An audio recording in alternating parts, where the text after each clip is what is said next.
अस्सलाम वालेकुम students, I hope कि आप सब ठीक होंगे. So today our topic is GERD and eclasia. So first of all we should know the difference between GERD and eclasia. So we should remember diagnostic points of GERD and eclasia. So first of all diagnostic points में जो scenario में जो चीज़ वो जिक्र करेगा वो तीन बातों का जिक्र करेगा. अगर जर्ड के हवाले से हम देखें तो जर्ड क्या होता है बेटे, गैस्ट्रो एसोफेजियल रिफ्लेक्स डिजीज़ जिसको हम कहते हैं. और एक्लेजिया क्या होता है, एक्लेजिया में ये होता है कि जो हमारा स्टमक है उसका जो अपर स्फिंक्टर है, लाइक जो कार्डिक स्फिंक्टर है, वो जो है सही से रिलैक्स नहीं कर पाता. तो उससे क्या होता है कि जो है जो स्टमक के कंटेंट्स होते हैं वो एसोफेगस में चले जाते हैं, और जिससे जो है रिगर्जिटेशन वाले सिम्टम्स आना शुरू हो जाते हैं, और पेशेंट का जो है उसमें जो है वेट लॉस की हिस्ट्री हो जाती है, और उसमें dysphagia for both solids and liquids हो जाता है. So first of all paper में किस तरह से सिनेरियो आएगा. जर्ड में वही बेटे ये कहेगा कि जो है एक ट्राइड बनती है डायग्नोस्टिक पॉइंट्स, जिसमें वो तीन बातों का जिक्र ज़रूर करेगा सिनेरियो में कि उसको जो है रेट्रोस्टर्नल बर्निंग पेन होता है जब भी वो कोई चीज़ खाता है खाने के बाद जो है. उसके अलावा उसकी जो फूड है उसकी रिगर्जिटेशन होती है, उसको ये फील होता है कि अभी मतलब बाहर निकलेगी, मतलब रिगर्ज होती रहती है. और उसको जो है एपिगैस्ट्रिक पेन होता है जब कभी वो बैंड कर रहा हो या सोया पड़ा हो रात के टाइम, किसी भी टाइम हो सकता है. तो बेटे ये तीन बातें आपने जहन में रखनी है कि जर्ड में वो ज़रूर जिक्र करेगा कि एक यंग मेल या फीमेल आई है, उसमें जो है उसको काफ़ी सालों से ये प्रॉब्लम चल रहा है, और इसका जो है उसमें क्या होता है कि उसमें जो है बर्निंग पेन होता है, रिगर्जिटेशन की हिस्ट्री होगी. एपिगैस्ट्रिक पेन का बताएगा कि जब वो बैंड करती है या लाइंग डाउन हो यूँ होती है, तो जब जो है पेन उसका ज़्यादा हो जाता है. और वाटर ब्रश का भी ज़रूर जिक्र करेगा. अब ये वाटर ब्रश क्या होती है, वाटर ब्रश में ये होता है कि जब हमारा जो है स्लाइवा स्टमक के एसिड के साथ मिक्स होके एसोफेगस की तरफ मूव करे, तो उसको हम कहते हैं कि वाटर ब्रश. पेशेंट फील के उसके जो स्लाइवा में है एसिड मिक्स हुआ उसको फील हुआ होता है. ठीक है. उसके अलावा जो है एक इंतहाई इंपॉर्टेंट कॉम्प्लिकेशन होती है जर्ड की, जिसको हम कहते हैं बैरेट्स एसोफेगस. अब बैरेट्स एसोफेगस हम कब लेबल करते हैं, जब वो ये सारी बातें बताएगा कि पेशेंट इस तरह से हमारे पास प्रेजेंट किया है, बट अब जब हमने उसकी एंडोस्कोपी की है या हमने उसे देखा है तो उसकी जो एसोफेगस है, एसोफेगस का जो लोअर पार्ट है, लाइक लोअर 1/3 पार्ट जो है, वहाँ पे जो उसकी एसोफेगस की लाइनिंग थी उसने क्या किया, उसमें जो है स्क्वेमस एपिथेलियम जो है उसका जो नॉर्मल लाइनिंग थी एसोफेगस की, उसमें क्या आना शुरू हो गया, कोलमनर सेल्स आना शुरू हो गया. और वो जो है जब आना शुरू हो गया तो उन्होंने क्या बनाना शुरू कर दिया कि कैंसर की तरफ जाना शुरू हो गया. बैरेट्स एसोफेगस को इंडिकेट कर रहा होता है. बैरेट्स एसोफेगस फिर फर्दर लीड कर सकता है एडिनोकार्सिनोमा, जो कि वुमेन में बहुत ज़्यादा कॉमन है इन लोअर 1/3 पार्ट ऑफ एसोफेगस. ठीक है. सो बैरेट्स एसोफेगस में अगर वो सिनेरियो में जिक्र करे कि squamous epithelium is replaced by columnar epithelium या फिंगर लाइक प्रोजेक्शंस हमें नज़र आए हैं, ठीक है, तो तब हम उसको लेबल करेंगे बैरेट्स एसोफेगस. अगर ये तीनों आती हैं तो हम जर्ड लेबल करेंगे. और एक लेजिया में हम किस तरह से हमें सिनेरियो आएगा, वो कहेगा बेटे कि एक वुमेन प्रेजेंट कर रही है, उसको ना डिस्फेजिया है और वो काफ़ी ईयर से है. और पहले ये होता था कि उसको डिस्फेजिया जो है मतलब सॉलिड से है, लेकिन उसका ये होता है इस तरह का डिस्फेजिया है कि वो कोई सॉलिड चीज़ नहीं खा सकती, बट लिक्विड जब वो लेती है तो तब जो है वो अंदर चला जाता है. तो उसको डिस्फेजिया चल रहा होगा काफ़ी टाइम से सॉलिड्स का, बट उसके जो लिक्विड्स इनटेक होंगे वो ठीक होंगे. उसके अलावा उसको वैसे ही रिगर्जिटेशन होगी, और उसमें जो है वेट लॉस की हिस्ट्री बहुत इंपॉर्टेंट है. तो वेट लॉस की हिस्ट्री होगी, डिस्फेजिया होगा, रिगर्जिटेशन होगी. तो ये सारे बेटे इसके डायग्नोस्टिक पॉइंट्स है. सबसे पहले आपने ये 3 ट्राइड मतलब ट्राइंगल याद रखनी है. उसमें जो है रेट्रोस्टर्नल बर्निंग पेन होता है और बाकी सारे पेन पेन पेन. इसमें क्या होता है, इसमें डिस्फेजिया होगा कि वो सॉलिड्स ज़रूर जिक्र करेगा कि एक वुमन है वो आई है, उसको डिस्फेजिया है सॉलिड से फॉर 6 ईयर्स, और रिगर्जिटेशन ऑफ फूड हो रही है उसको 2 मंथ से, और वेट लॉस की हिस्ट्री है, और वो माइल्ड एनीमिक है. तो ये सारी बातें वो ज़रूर जिक्र करेगा. अब हम बारी बारी देखते हैं कि जर्ड में हम कौन कौन सी इन्वेस्टिगेशन करवा सकते हैं, और एक लेजिया में हमने कौन कौन सी इन्वेस्टिगेशन करवानी है जो कि बेस्ट है. ठीक है। सो अच्छा, एक लेज़र की सबसे पहले अगर मैं एक लेज़र की बात करूँ, छोटा सा टॉपिक हम पहले कर लेते हैं। इसमें जो गोल्ड स्टैंडर्ड टेस्ट है बेटे वो है मैनोमीट्री। आपने याद रखना है कि जो मैनोमीट्री हम टेस्ट करवाते हैं ये एक वाहिद ऐसी जीआईटी की डिजीज़ है जिसमें हम मैनोमीट्री पे ही हमें डायग्नोज होती है और मैनोमीट्री ही इसका गोल्ड और डायग्नोस्टिक टेस्ट है। उसके अलावा फर्दर आप जा सकते हो, आपने अगर कंफर्म करना है अपना डायग्नोसिस तो आप एक्सरे चेस्ट करवा लो। ठीक है, एक्सरे चेस्ट करवाने के बाद जो है आप एंडोस्कोपी तो तकरीबन मोस्टली जीआईटी की डिजीज़ में होती है, तो एंडोस्कोपी आप करवा सकते हैं, एक्सरे चेस्ट करवा सकते हैं आप। उसके अलावा एक और इम्पोर्टेंट टेस्ट भी करवा सकते हैं हम, उसको जो है बेरियम स्वेलो करवा के देखेंगे। तो उस पर क्या होता है बेरियम स्वेलो पे बेटे, बर्ड बीक मतलब जैसे परिंदे की चूंच होती है तो इस तरह ये रेड टेल, तो इस तरह से जो है क्या अपेयरेंस आती है जब हम बेरियम स्वेलो करवाते हैं, तो उसमें क्या आती है बर्ड बीक अपेयरेंस आती है या हम उसको रेड टेल, ठीक है, रेड टेल अपेयरेंस इस तरह से आती है। तो ये भी एक डायग्नोस्टिक पॉइंट होता है, जब हम बेरियम सोलर करवाते हैं तो हमें पता चल जाता है कि ये जो है एक्लेजिया है पेशेंट को। अब हम इसको ट्रीट किस तरह से करते हैं, जाहिर सी बात है अब मतलब स्फिंक्टर ही नहीं काम कर रहा और मतलब आगे से ऑब्स्ट्रक्शन हुई हुई है और डिस्फेजिया हुआ हुआ है पेशेंट को, उसका जो है वो सही से रिलैक्स ही नहीं हो रहा। तो क्या होता है कि एंडोस्कोपिक हमने ट्रीटमेंट देना है। सबसे पहले हम मेडिकल थेरापी करते हैं जिसमें हम क्या देते हैं उसको, पेशेंट को हम देते हैं nitrates and calcium channel blockers. ठीक है, हमने उसको जो है नाइट्रेट्स देते हैं फर्स्ट ऑफ ऑल, जो हमारे पास मेडिकल थेरापी है हम उसको कैल्शियम चैनल ब्लॉकर्स देते हैं। ठीक हो गया, nitrates and calcium channel blockers ये मेडिकेशन में बहुत ज़्यादा हेल्पफुल होते हैं। उसके अलावा हमने उसकी अगर हमने मोस्टली जो है ये इनसे ठीक हो भी जाता है नहीं भी, लेकिन ज़्यादातर जो है हम सर्जरी की तरफ जाते हैं जिसपे हम क्या करते हैं, हम जो है एंडोस्कोपिक डायरेक्ट इंजेक्शन और बोटुलिनम टॉक्सिन देते हैं। मतलब हम उसको जो है बोटुलिनम टॉक्सिन का इंजेक्शन हम उसमें इंसर्ट करते हैं। ठीक है, ये इंजेक्शन हम कर सकते हैं, या हम जो है अगर वो चीज़ वो जगह जो है एंडोस्कोपिक में जो है हमने अगर जो लोअर एसोफेगल स्फिंक्टर है, ये वाला जो लोअर एसोफेगल स्फिंक्टर है, अपर जो भी ये वाला, ठीक है, लोअर एसोफेगल स्फिंक्टर हमने क्या करना है इसकी जो है न्यूमेटिक डायलेशन कर देंगे ताकि फूड जो है आराम से पास कर सके और स्टमक में जाए और डिस्फेजिया हम दूर कर सकते हैं। तो हम क्या करवाते हैं, हम न्यूमेटिक डायलेशन करवाते हैं। न्यूमेटिक डायलेशन किस चीज़ की, लोअर एसोफेगल स्फिंक्टर की। ठीक है, उसके अलावा हम पीओईएम कर सकते हैं जिसमें क्या जिसको कहते हैं पर ओरल एंडोस्कोपिक मायोटमी। ठीक है, पर ओरल एंडोस्कोपिक मायोटमी ये भी काफ़ी हेल्पफुल होती है इन केस ऑफ एक्लेजिया। सो अगर मैं रिपीट करूँ तो इसमें क्या होता है कि हमने जो सबसे पहले इसको इन्वेस्टिगेट किस तरह से करना है, हमने एक टेस्ट करवाना है मैनोमीट्री, उस पर हमने डायग्नोज कर देना है कि एक्लेजिया है। फिर हम फर्दर इन्वेस्टिगेट अगर हमें नहीं हो रहा तो हम x ray chest endoscopy barium swallow करवा सकते हैं, बर्ड बी अपेयरेंस होगी। हमने ट्रीटमेंट में क्या करना है, सबसे पहले हमने मेडिकल ट्रीटमेंट देना है जिसमें हमने उसको नाइट्रेट्स देने हैं। ठीक है, उसके बाद कैल्शियम चैनल ब्लॉकर्स।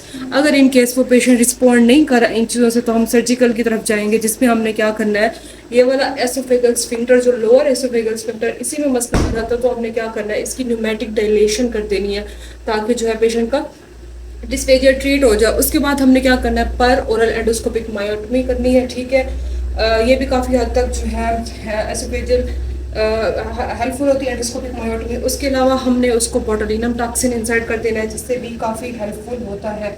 ये हमने एंडोस्कोपी इसकी थेरापी करनी है। उसके बाद अगर हम ज़्यादा जो बेस्ट ऑपरेशन ऑफ चॉइस है इन केस ऑफ एक्लेजिया बेटे वो आपने याद रखना है हेलर्स मायोटमी, इसका इन्वेस्टिगेशन ऑफ चॉइस। इसमें हमने क्या करना है, हेलर्स मायोटमी। ये आपने याद रखना है कि अगर वो पूछे कि विच सर्जरी इज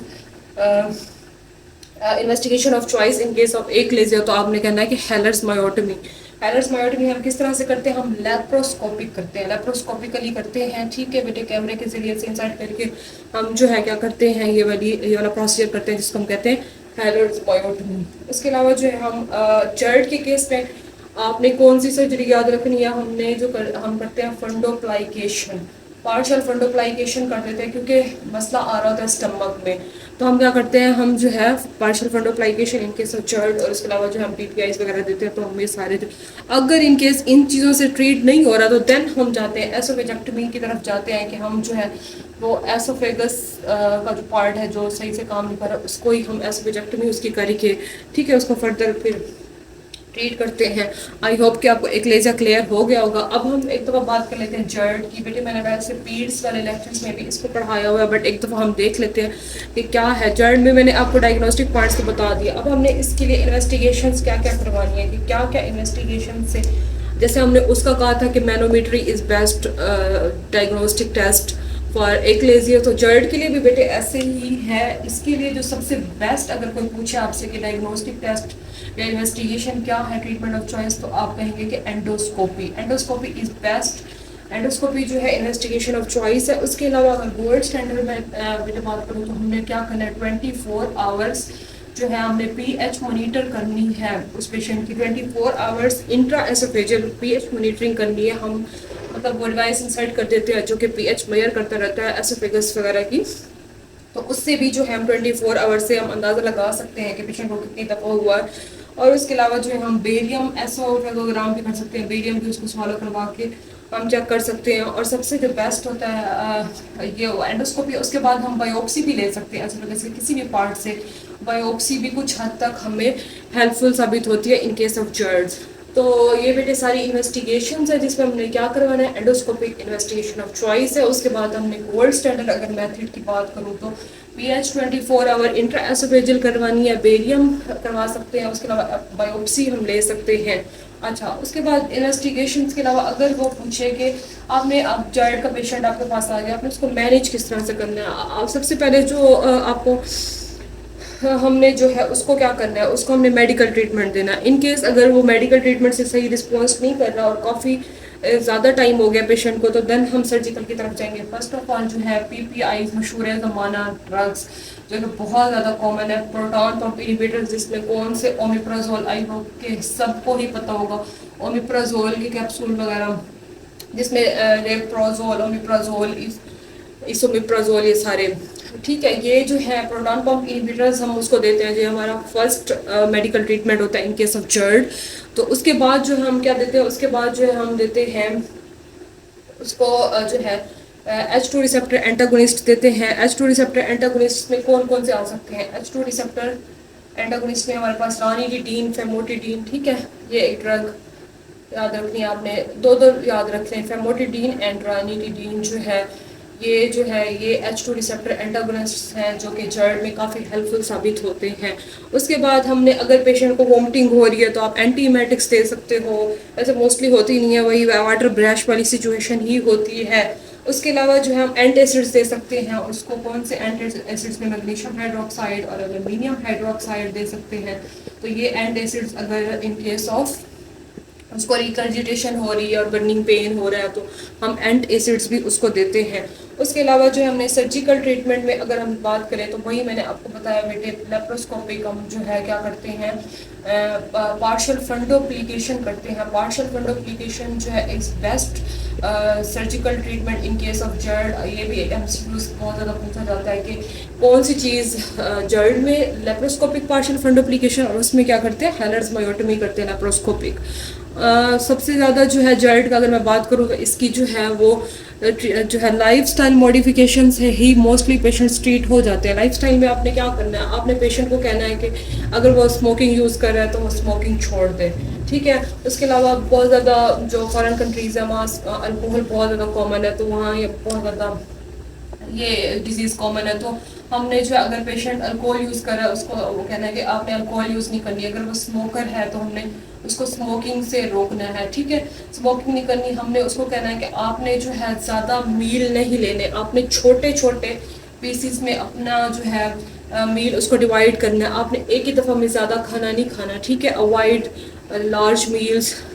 उसकी जगह पे हम क्या कर सकते हैं, हम उसको कहेंगे कि जो है अगर आपने मील लेना भी है तो आप क्या करें, अवॉइड स्पाइसी, जैसे आजकल जंक फूड्स बहुत ज़्यादा कॉमन है, तो हमने उसको कहना है कि स्पाइसी फूड और जंक फूड्स आप जो है आपने वो नहीं लेने। उसके अलावा जो है अगर वो कॉफ़ी वगैरह या टी का यूज़ करता है तो हमने उसको कॉफ़ी वगैरह भी अवॉइड करवानी है। उसके अलावा अगर वो रात को जब सो रहा हो तो उसको हमने इंस्ट्रक्ट करना है कि आपने जो है अपना सर जो है सोते टाइम आपने जो अपना तकिया ऊंचा करके सोना है ताकि जो है स्टमक नीचे और आपका सर ऊपर हो।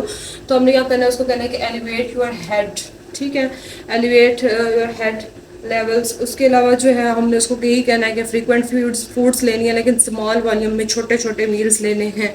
और ये सारी चीज़ें जो हैं आपने वेट लिफ्टिंग वगैरह नहीं करनी, उससे भी अवॉइड करना है। अब अगर अब बात करें कि जर्ड के क्या डिफरेंशियल्स हो सकते हैं और कॉम्प्लिकेशंस क्या क्या हो सकती हैं जर्ड की, बहुत ज़्यादा पूछी जाती है कि अगर जर्ड है तो सबसे पहले तो मैंने आपको बताया था कि जर्ड की एक इम्पॉर्टेंट कॉम्प्लिकेशन है कि वो बैरेट्स एसोफेगस में कन्वर्ट हो जाता है। वहाँ पे जो लाइनिंग है स्टमक की या एसोफेगस की, वो जो है उसके अंदर से कोलमनर होना शुरू हो जाती है। तो सबसे पहला तो है बैरेट्स एसोफेगस होना शुरू हो जाता है। उसके अलावा जो एसोफेगस की इन्फ्लेमेशन होना शुरू हो सकती है, एसोफेजाइटिस हो सकता है। उसके अलावा अगर मैं बात करूँ तो कोई परफोरेशन वगैरह हो सकती है या अल्सर्स बनना शुरू हो सकते हैं वहाँ एसोफेगस के अंदर, एसोफेजियल अल्सरेशन या स्ट्रिक्चर्स बनना शुरू हो सकते हैं जो कि फर्दर लीड कर सकते हैं डिस्प्लेजिया की तरफ। उसके अलावा जो है गैस्ट्रिक बुलबुलस हो सकता है, आयरन डेफिशिएंसी एनीमिया हो सकता है। Iron deficiency anaemia is common complication of GERD, क्योंकि न्यूट्रिएंट्स वगैरह जो है अब्जॉर्ब सही से नहीं हो रहे होते हैं। तो ये सारे बेटे क्या हैं, कॉम्प्लिकेशंस हैं जर्ड की। आई होप कि आपको अंडरस्टैंड हो गया होगा। तो मोस्टली क्या होता है, बैरेट्स एसोफेगस अगर पेशेंट है तो हमने वो मोस्टली पूछते हैं कि in case of Barrett's oesophagus कौन सी आपकी इन्वेस्टिगेशन बेस्ट है। तो हमने क्या करना है, हमने इसको कंफर्म करने के लिए हमने मल्टीपल बायोप्सीज लेनी होती है। एटलीस्ट क्राइटेरिया है कि 8 से 10 बायोप्सीज जो है ना आपने रेकमेंडेड हैं। आपने ये चेक करने के लिए कि पेशेंट को बैरेट्स एसोफेगस है कि नहीं, तो आपने मल्टीपल सिस्टेमिक बायोप्सीज लेनी होती हैं जो कि रेकमेंडेड है। तो आई होप कि आपको अंडरस्टैंड हो गया होगा। Thank you so much.